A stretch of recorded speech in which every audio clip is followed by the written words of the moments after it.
सगळ्यांची घरं इतकी छान सजली आहेत ना, की खरंच काय सांगावं आणि यासाठीच आपली तयारी मागच्या गेल्या 8 दिवसापासून चाललेली होती. मस्त असं पियालाही मी इथे तयार करून दिलं आणि त्यानंतर लगेच मी इथे मस्त देवपूजा करून घेतली आणि माझं देवघरसुद्धा खूप सुंदर दिसतंय.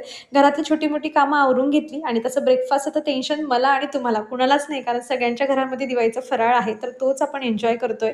त्यानंतर लगेच मी ते स्वयंपाकाला सुरुवात आणि सणांचे दिवस असले ना, की आपल्या घरामध्ये असेच पदार्थ बनतात, जे आपले रेग्युलर कधी बनत नाही आणि म्हणूनच मी आज पुरी भाजी बनवते, कारण पियाला पण खूप जास्त आवडते आणि म्हटलं पुरी आहे तर ती सकाळीच तेलकट वगैरे खाल्लं जाईल म्हणून मी सकाळी पुरी बनवते आणि रात्री म्हटलं काहीतरी 2-4 पदार्थ एक्स्ट्राचे बनवूया.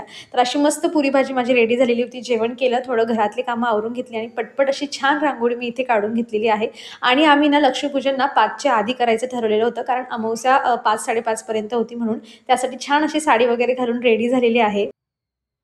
निवांत अशी पूजा करून घेतली, पण पियाची पूजा तेवढी बाकी होती. म्हटलं ती करता-करता तुमच्यासोबत शेअर करूया आणि असं नॉर्मल जे होतं ना डेकोरेशन मी पूजेसाठी केलेलं होतं. त्यानंतर मी पटापट स्वयंपाक देखील रात्रीचा बनवून घेतला आणि हीच ती वेळ ज्यासाठी आपण छान-छान रांगोळी काढलेली असते. पूर्ण घर आपण सजवलेलं असतं, की 2-4 फोटो काढूया आणि त्या मेमरीज ज्या आहेत त्या आपण कलेक्ट करून घेऊया आणि बघा असं माझं मेन डोअर जे आहे ते छान सजवलेलं होतं. फटाक्यांसोबतच्या काही छोट्या-छोट्या क्लिप्स मी इथे रेकॉर्ड करून घेतल्या तुमच्यासोबत शेअर करण्यासाठी आणि पियाची उत्सुकता तर फटाके सोडण्यासाठी काहीतरी अनअदर लेव्हल होती. तिच्यासोबत आम्ही फटाके एन्जॉय केले आणि माझा व्हिडिओच्या शेवट मी हा माझ्या बाल्कनीच्या व्ह्यू सोबत करत आहे. चला मग भेटूयात नेक्स्ट व्हिडिओमध्ये. बाय.